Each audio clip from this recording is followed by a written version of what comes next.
It's fight time. For the first time in 2023, the UFC is back on January 14th.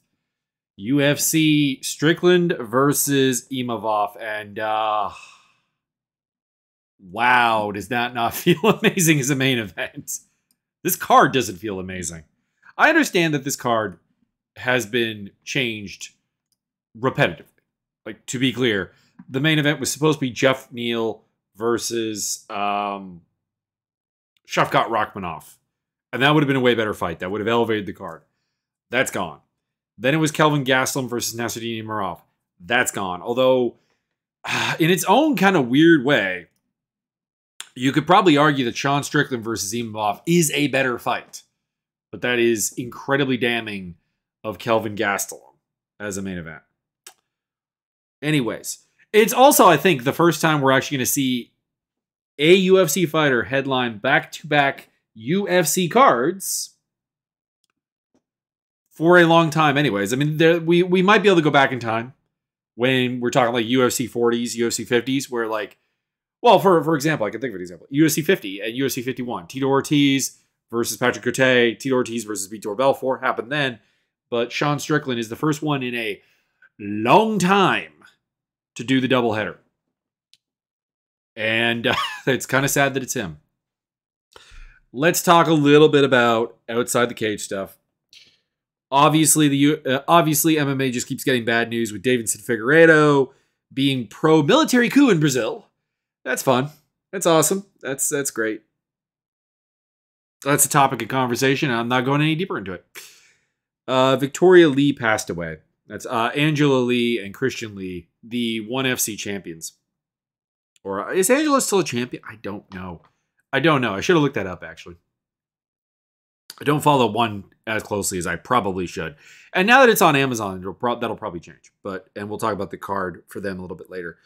But she passed away, 18 years old. That is too young for anyone to pass away. I dislike her siblings. In general, their attitude, their reactions to losses, so on. There's a lot to dislike there, but this is terrible for the family. This is a thoughts and prayers moment. And can we please stop talking about vaccines in regards to this? Because a big talking point after her passing away has been, of course, every time a young athletic person passes away, you get the anti-vax crowd. Or the vax skeptical crowd. I can sympathize with the vax skeptical crowd. Coming out to talk about how this has to be related to the COVID vaccinations.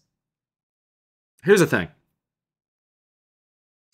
Unless we are speculating that no one athletic in their young years has died before COVID, before the vaccine, you have nothing. We don't know what she died of. Actually, I don't even think we know her vaccine status. I think someone tried to extrapolate like when she fought versus when Singapore required vaccines to get into the country. And maybe that would produce an answer. But it's ridiculous. I think it's disrespectful to make that the topic.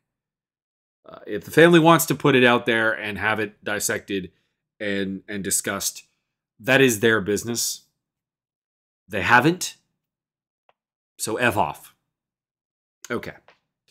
Let's move on to the one card because there's not much on this one card, actually. I mean, this is a great kickboxing card. You've got Chingiz versus Superbon. Amazing, but we don't talk about kickboxing here. You got Superlek versus Puertas. We got Mike Musumeci on the card. Like, there's a lot of fun. There's a lot of amazing fun. And Ekaterina Vanderariev, which I think is her name, is also on the card. She's a monster. She's like a legitimate monster. And she's on the card. And we were supposed to have Stamp Fairtex, but I think it has been stated that her opponent no-showed the weigh-ins. And therefore is off. But MMA-wise, we only have two fights. Ong Lasong versus Gilbert Galvao, which I'm picking Song. And I don't have much more to say about that. Galvao's just... he's not bad, but he's not particularly good, is what it comes down to. And then the other one is, of course, Gary Tonin versus Johnny Nunez, which I'm taking Gary Tonin because unless we end up with someone who's a really good striker with really, really good takedown defense, really, really good avoiding any kind of clinch, any kind of close-up work, Gary Tonin is going to beat them because he's a phenomenal, amazing grappler who's still making his way in the MMA world. This is, I think, his 8th fight. I believe he's 6-1 coming into this. He's not been impervious. He did have that loss to Thon Lee. But I mean, you know, sure, Johnny Nunez is a guy that represents a higher level of competition than anyone that he's beaten. And that's perfectly fine. But Johnny Nunez is also a guy who often likes to grapple. And submitted by Joe Condon, that's not a good look. Out-grappled in many respects by Kazuki Tokudome. Rear naked choked by James Krause. We're not looking great. We're not looking great. Yeah, Gary Tonin. Gary Tonin. All right, let's move on to the UFC card. Like I said, not great. There's a lot of weirdly lined odd lines here. So at the top of the card, you have Sean Strickland, Nasruddin Imavov. This is the third different main event. Late notice replacement for Strickland. Late notice replacement opponent for Imavov, who is 2 inches taller, but actually has less reach. Nasruddin Imavov is a guy that I have never been able to develop any kind of real trust for as a fighter. He has a solid range striking game. He's tall, he's long, he has, by the standards of UFC middleweight, which is quite low, a fairly evasive footworking style and ability to define a fight with that. But he's also tended to fade, and realistically, as a grappler, he's more or less just a counter grappler. He's a very good counter grappler. He has excellent counter wrestling, I think. The number of times I've seen a guy try to take Imavov down and he's ended up on top is actually quite impressive. It's the best part of his game, in my opinion. And he is active, and he'll throw ground and pound. He'll go to submissions and so on. He's very, very competent, but there's always just something I find that he is missing. And it's, I think, just, I don't even know. I don't even really honestly know how to explain it. I legitimately don't. But I can never fully trust that he's going to stand up to pressure, that he's going to fight against an opponent that just doesn't go away, that keeps persisting, that keeps trying things. And say what you want about Sean Strickland, and I've said a lot. As a fighter, I do trust him to be game. I do trust him to be persistent. I do trust him to not go away, unless you're Alexander Pereira. And as a result, I have to pick Strickland. I think that he... And the thing is here is that on a late notice replacement fight, Strickland is excellent for that kind of thing. Because he doesn't approach it anyone differently. Like, if you watch the Jared Cannonier fight, and you watch the Jack Marshman fight, and you watch the Uriah Hall fight, all very different fighters, all different, like, different strengths, different weaknesses, but he approaches them in exactly the same way. So it feels like this is a guy who doesn't need a camp. He's being allowed to fight at 205 pounds, I do believe. Let me just double check that. Yeah, it's a 205-pound fight, so he shouldn't have any real problem with the weight cut. This is a guy who used to make welterweight and is not a particularly huge 185er, so he should be absolutely fine. And he should be able to pressure, should be able to go out there, should be able to establish his jab. And of course, in the lead up to it, because he has, and in the post-fight, he will probably talk about how goddamn violent he is, and probably bring up how Jared Cannonier's dark skin was a key to him winning their fight, which is ridiculous. And I'm not even like on this, because honestly, the quality of your skin, the specific features of your skin in MMA is a big deal, because how many times have we seen a fighter win a fight and then had the look at his face, marked up face analogy by fans of the fighter that lost? I mean, even GSP versus Jake Shields, looking strictly on like swelling, cutting, discoloration, bruising, GSP appeared to have lost that fight. But if you watch the fight, there's no way you come to that conclusion. And so that's not necessarily wrong, but the problem with his fight with Cannonier is that he never established any particular hurting of Cannonier. He never particularly established control outside of the first round, and he never particularly established a volume edge. Like there wasn't anything to pick up on that fight. That was a 49-46 dueling scorecards that, to be honest, no one really had a problem with. Like, I had no... If you scored it 49-46 Cannonier, I had no problem with it. If you scored it 49-46 Strickland, I had no problem with it. And that's because both of them failed to actually secure the fight, to define the fight. And that's really all that you have to blame if you're Sean Strickland. So, yeah, Strickland by decision. I would have picked Imavov against Kelvin Gastelum because I'm not picking Gastelum against anybody, it feels. And also, whoa, Kelvin Gastelum has clearly got some like staph going on his face, which is kind of horrifying. Betting odds. Strickland comes in as the underdog to a certain degree. You can get him at as much as plus 105. And Imavov goes like minus 110 to minus 125. I think Strickland should be the favorite. I get that Strickland's on a 2-fight losing streak. He's not a popular figure within the MMA sphere right now. And Imavov does have a little bit of heat, but like not a lot of it. Like Nasruddin Imavov's winning streak here is Joaquin Buckley, Edmund Shabazian, and Ian Heinisch. And Buckley is just not very deep and not very good, and also very, very short. Lots of height and reach there. And Shabazian, it's not too late for Shabazian to rediscover himself or whatever, but like that was during a period where Edmund Shabazian was not doing well. That was loss 3 in a 3-fight skid where he got finished by Derek Brunson and got worked by Jack Hermanson. So, not really great. And then Ian Heinisch. Ian Heinisch is a guy who just like really fell way off. Actually has not fought ever since then and was 1-4 during that time period, defeating Gerald Mearshart but losing to Derek Brunson, Omari Akhmedov, and Kelvin Gastelum, who is himself badly faded. In fact, that was Gastelum's only win in his last 6 fights, so it's kind of like full circle there. I just don't really trust Imavov in any real way, shape, or form.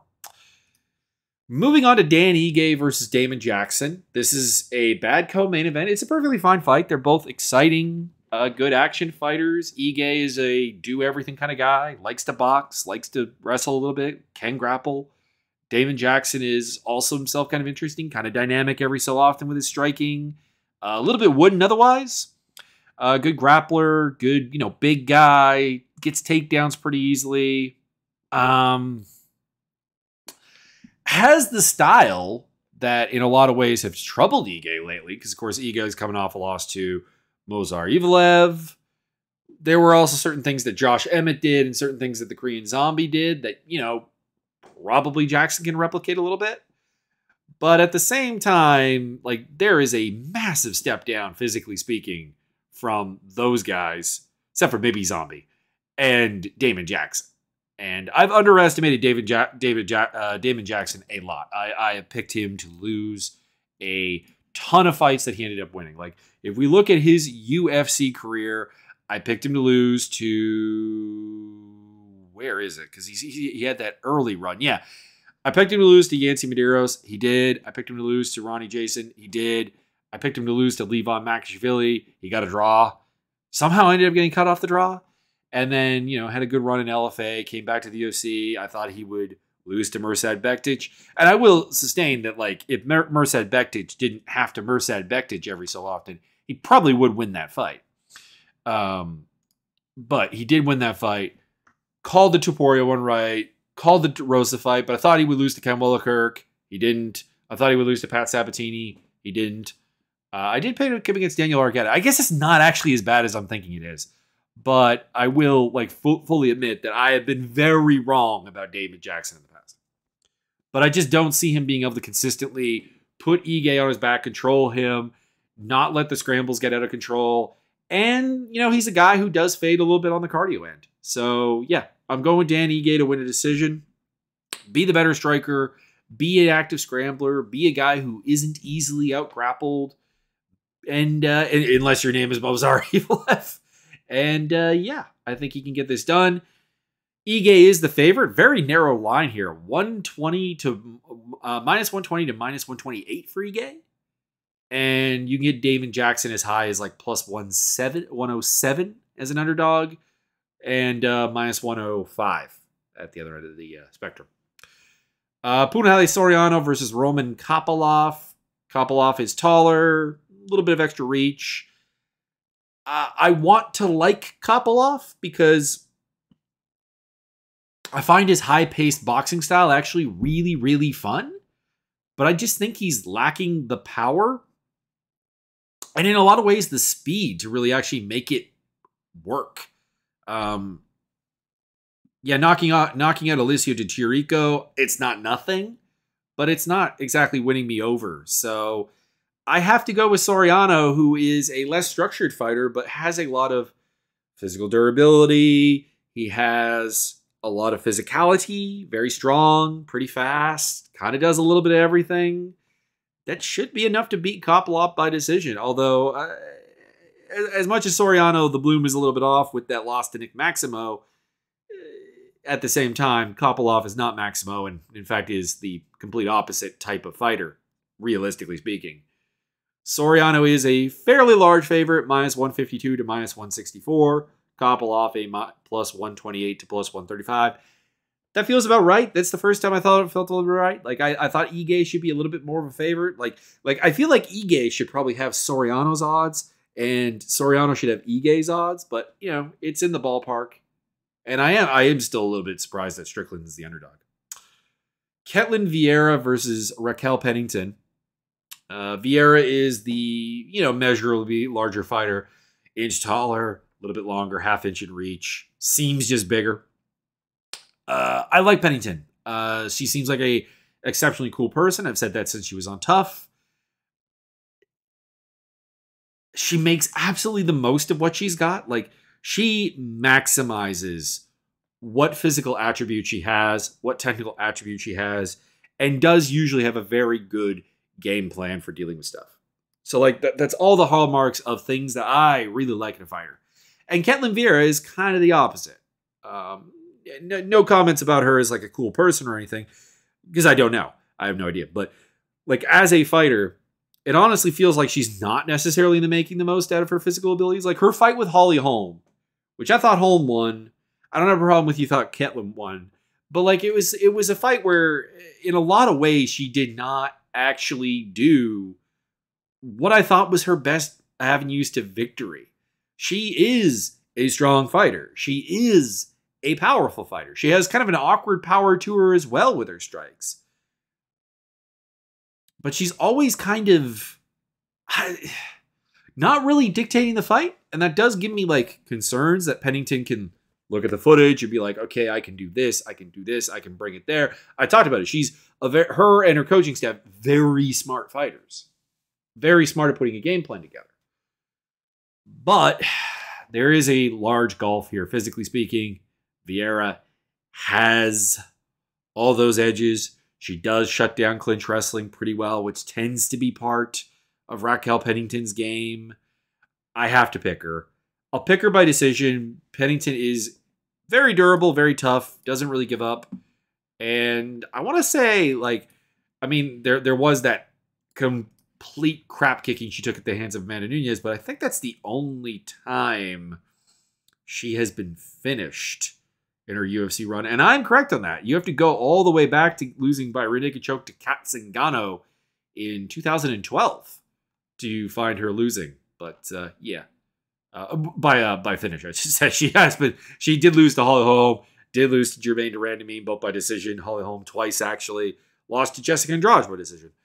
But yeah, I do have to go with Ketlen Vieira, but I will be cheering to be wrong because I do like Raquel Pennington more. And I do honestly think that Vieira needs to actually lose a couple of times to kind of learn. Like, for her own benefit. I feel like she's a fighter who, because she's managed to win and do well and elevate through the ranks, that she has not actually picked up the necessary skills and development that should have happened to be her absolute best. Odds. Vieira is the minus 120 to minus 130 favorite. Pennington is minus 105. Over to like a plus 110 if you feel like doing a bet there. If you can get her at underdog odds, that might be a thing. Now we move on to something I had to talk about the odds here, because Umar Nurmagomedov is minus 800 to minus 1,000 against Raoni Barcelos, who is a plus 520 to plus 700 underdog. Wow. To me, that is, that's insane. That's insanely what, like, I'm picking Nurmagomedov. I think that his reasonable comfort in stand-up will allow him to set up his wrestling to pick up a win. Like, dude is a very good wrestler. He lives up to the Nurmagomedov name, pretty much in all respects of being an okay striker, some decent fundamentals built on there, but like that the wrestling and the control and the ability to get chokes is really what defines him as a fighter. But we really got to talk about this, that like you're coming off a win over Nate Maness. Granted, not remotely a close fight on the way to a decision, but like Nate Maness, Brian Kelleher, Sergey Morozov, Brian Gonzalez. These are your best wins. And you are a minus 4 digits favorite against Raoni Barcelos on a lot of cards. Whew. I did forget he beat Sayub Kakhramonov back in 2018 in the PFL. So that actually would be his best win. But it's just way too wide. It's way too wide. If you're looking for an underdog to ride on here, it is Raoni Barcelos, because Raoni Barcelos is a well-rounded power striker, power grappler kind of dude. Like, he is dangerous. He's when he gets a rhythm going, he is amazing. And as much as losing to Victor Henry is not a great look, that's not remotely anything to do with the style that he's being presented here in the form of Umar Nurmagomedov. Like, again, I get it. He'll probably pick up this win. There's the Timur Valiev fight to pull on to say that this could probably be a thing. But like, he did beat Said Nurmagomedov, and that's a very different fight. That's a very different fight. Said Nurmagomedov is much more of a kicker, much more of a flowing striker type guy. But like, you know, if you're believing in just like Dagestani wrestling is all powerful and almighty, like Said does have that. He does possess that. And it was not a problem for Barcelos. So, yeah. And there's some other good wrestlers here like Bobby Moffett and Dan Moret. You know, there's stuff here. By the way, I mean, you know, not for nothing. That was also at like featherweight and lightweight, those fights, actually. So there you go. This is a way more competitive fight than people are thinking. But like, admittedly, I don't really see the path to victory beyond a powerhouse finish by Barcelos or just shutting down Umar Nurmagomedov's wrestling. And I don't think that's going to happen.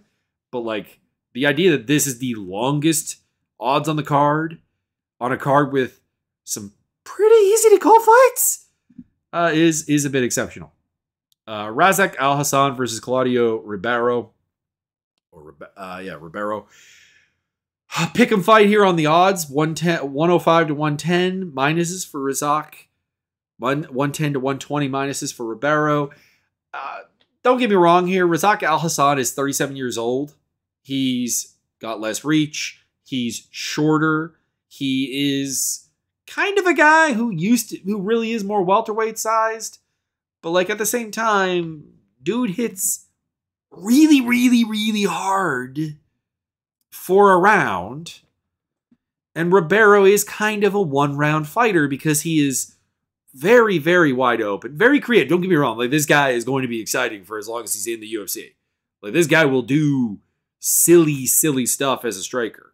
And I'm here for it. I love it. But there is not a lot of defensive thought into Ribeiro's game. And he is not beaten anyone particularly good. So I am going to go with Razak Al-Hassan to pick up the win here. Abdul Razak Al-Hassan to pick up the TKO victory here in the first round. But, like, it could go either way.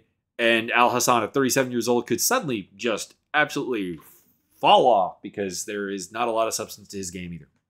But we've seen him beat a much higher level of fighter than we have seen Ribeiro beat. So there you go. Matush Rebeski versus Nick Fiore. Nick Fiore is a late notice replacement. He is 4 inches taller. I assume he has a reach advantage of some kind, although I couldn't find a figure for it because Rebeski is kind of short, like 5'7" at lightweight, but built like a absolute tank. So there is that. But I imagine, like, you know, not great reach. He's very durable. Like, on one hand, like we on the Dana White Contender Series and on fights outside of the UFC envelope, we have seen that Rebeski is super durable. The good news about that is he's super durable. The bad news about that is that we have been reminded of that about 5 times a fight, where he will just get hit really, really hard.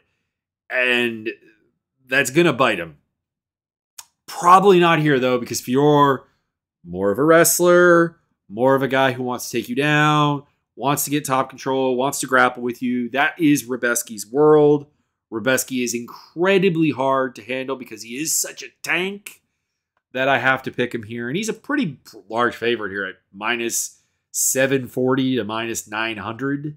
And Fiore is plus 500 to plus 550. Fiore is an absolute cam crusher. Like, he comes into the UFC with a 6-0 record. But 4 of his opponents have losing records. The combined record of his opponents is 61 and 234. Two of them have more than 90 losses at the time he fought them. I didn't even look up what they are now. They might be over 100 now. Actually, you know what? Let's do it. Let's do it. This one's gone by a little quick. I don't have a lot of like details for a lot of these fights, so hang on. Let's check this out. So, 2 of Nick Fiore's wins is a guy named Jay Ellis. Actually, it's both of them are Jay Ellis. I didn't even realize they were both Jay Ellis yet. Jay Ellis has lost 106 fights. He is up to 106 fights. He crossed the 100 loss mark when he lost to Trevor Gouda at Cage Titans 49 back in 2021. That was the fight after he lost Nick Fiore. So, yeah, there you go. That is those are his first 2 fights. Like, I don't want to judge a guy too hard, but the like 3-9, 8-4 Andre Borges, 15-13 George Shepard, and 5-19 Steven Stengel. Like, it is just not very good. It's what it comes down to. And it's impossible to get around that. So, yeah, Rebeski, but he has a lot of don't trust vibes. He has a lot of I'm going to get hit really hard and knocked out at some point vibes.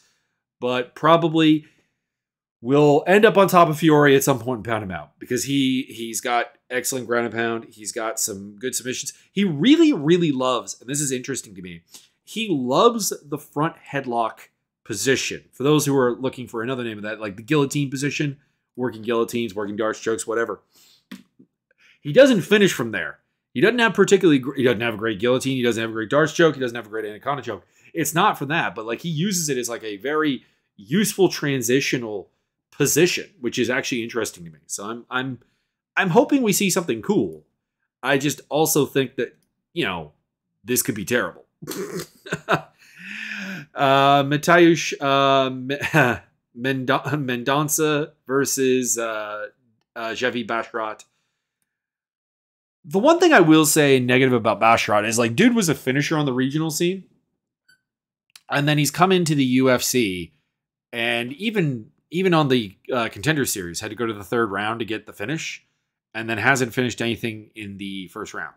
Like, there's been a definitive change in him that maybe suggested that a lot of his finishing ability was based on just physical advantages. But I really do like how well-rounded he is and how he shows up. Like, this is a guy who went out there and like predominantly wrestled with Tony Gravely, for example. Like, he's determined to prove that he is able to compete in every single way with people. And I appreciate that. I think he's going to be really, really, really good. He's already really good. But I think like that points to like a working on yourself and trying to find new ways and new avenues and adaptive ways to win fights. So that's really great. I like Mateusz as well. He's got a very inconsistent striking game, I would say, because there are times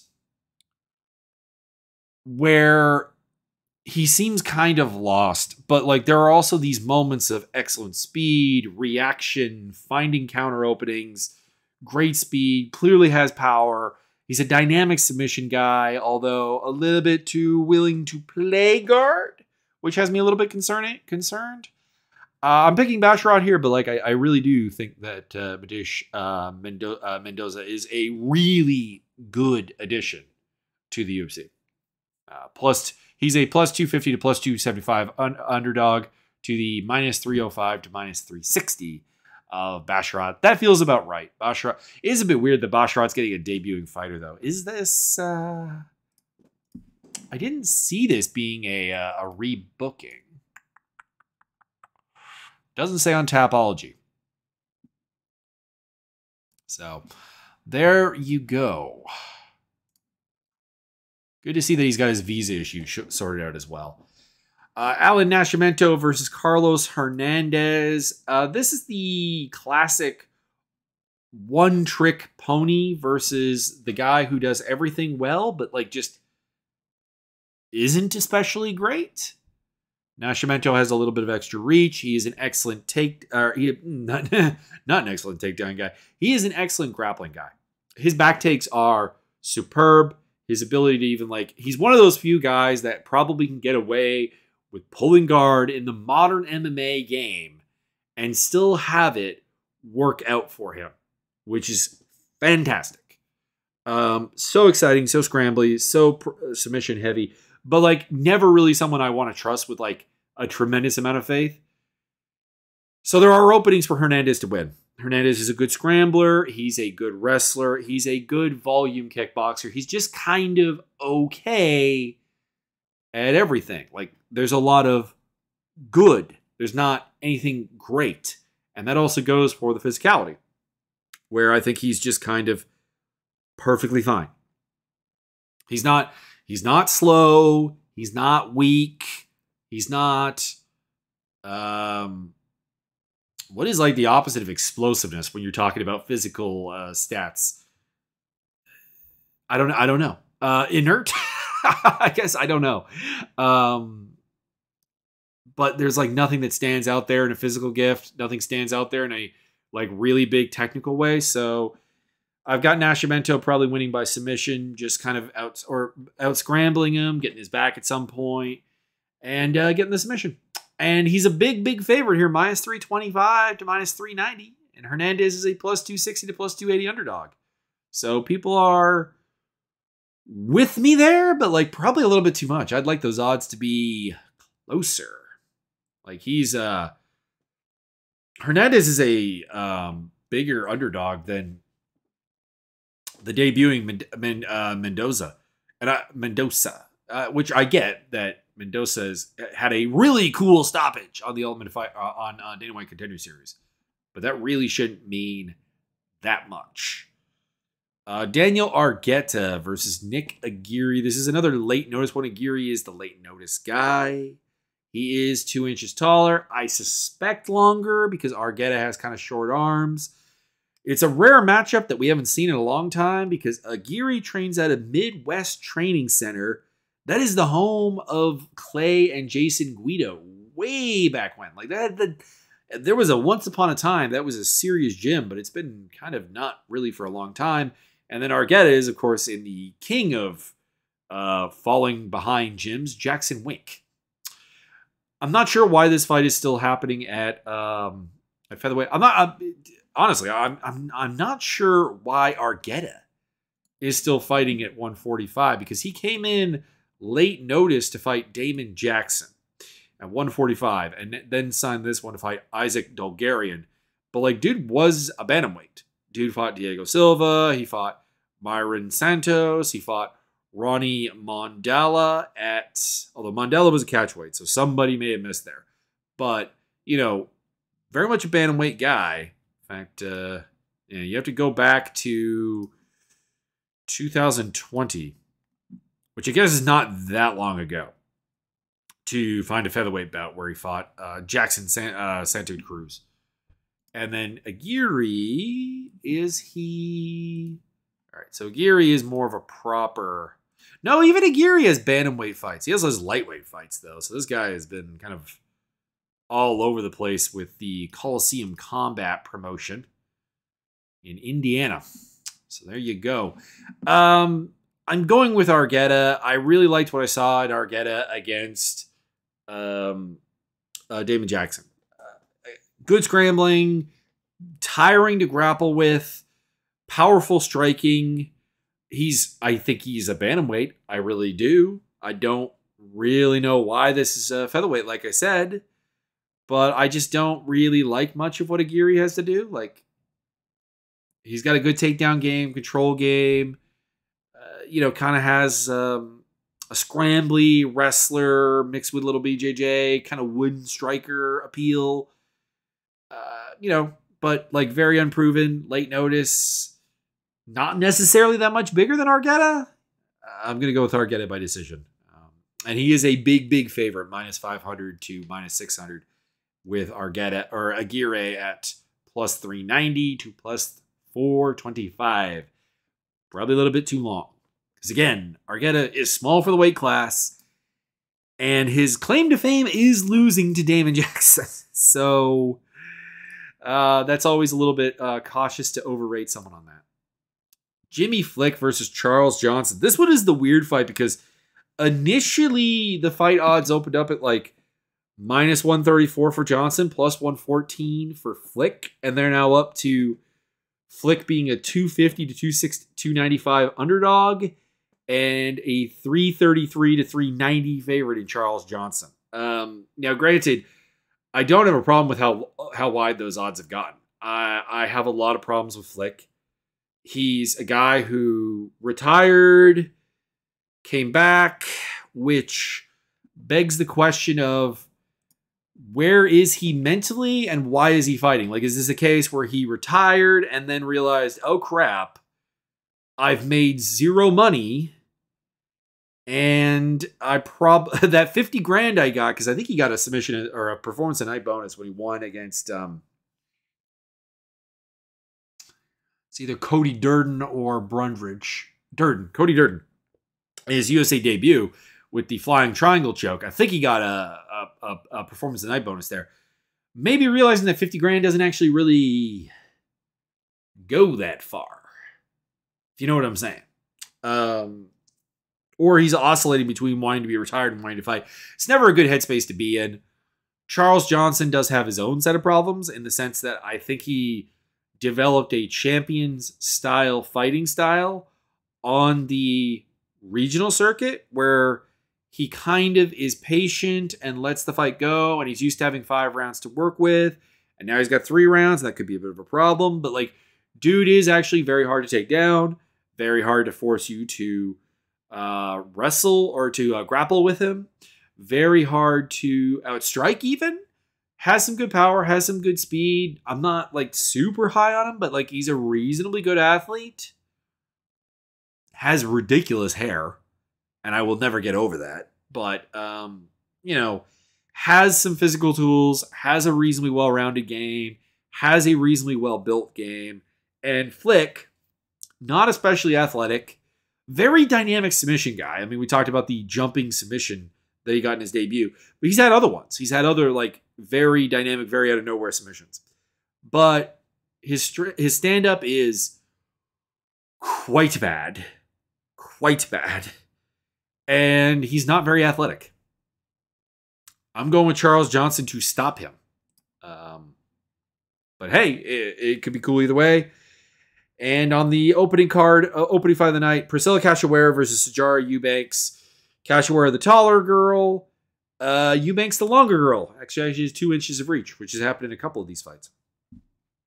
Eubanks' career has been derailed by injuries, weight cutting issues, and so much. But like, there's a lot of like power in the girl. She's amazingly physical. Do not let the 7-7 record fool you. She's a good top grappler, powerhouse striker who can hit very, very hard, even if it's a very bare bones striking game. She is the definition of the Lloyd Irvin fighter, in a nutshell. I've talked about the Lloyd Irvin gym in the past. It's not a gym I'd recommend. Just saying. Due to a lot of reasons. But it also like very much hard caps out. So like Eubanks probably is never going to get really much better than she is right now. But like Cachoeira is terrible. She's a messy striker. She's a messing grappler. She's messy as a wrestler. She is prone to fouls like eye gouging, for example. Kind of has a messy personal life, which we're not going to get into too much here. She is, tough as all hell and vicious and a little bit of a psycho. And all of these things kind of like sometimes pull her through, but it really shouldn't. I got Eubanks by decision. She's a minus 240 to 275 favorite. Cachoeira plus 200 to plus 210. I don't trust either girl.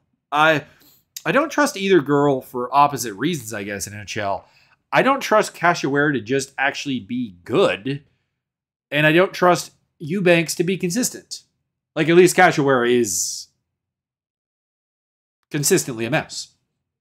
I guess I know what I'm getting out of her every time out, and I don't really with Eubanks. And to be clear, this is one of those fights where I am totally reserving the right to change my pick based on what we see at the weigh-ins, because Eubanks has a terrible history with weigh-ins.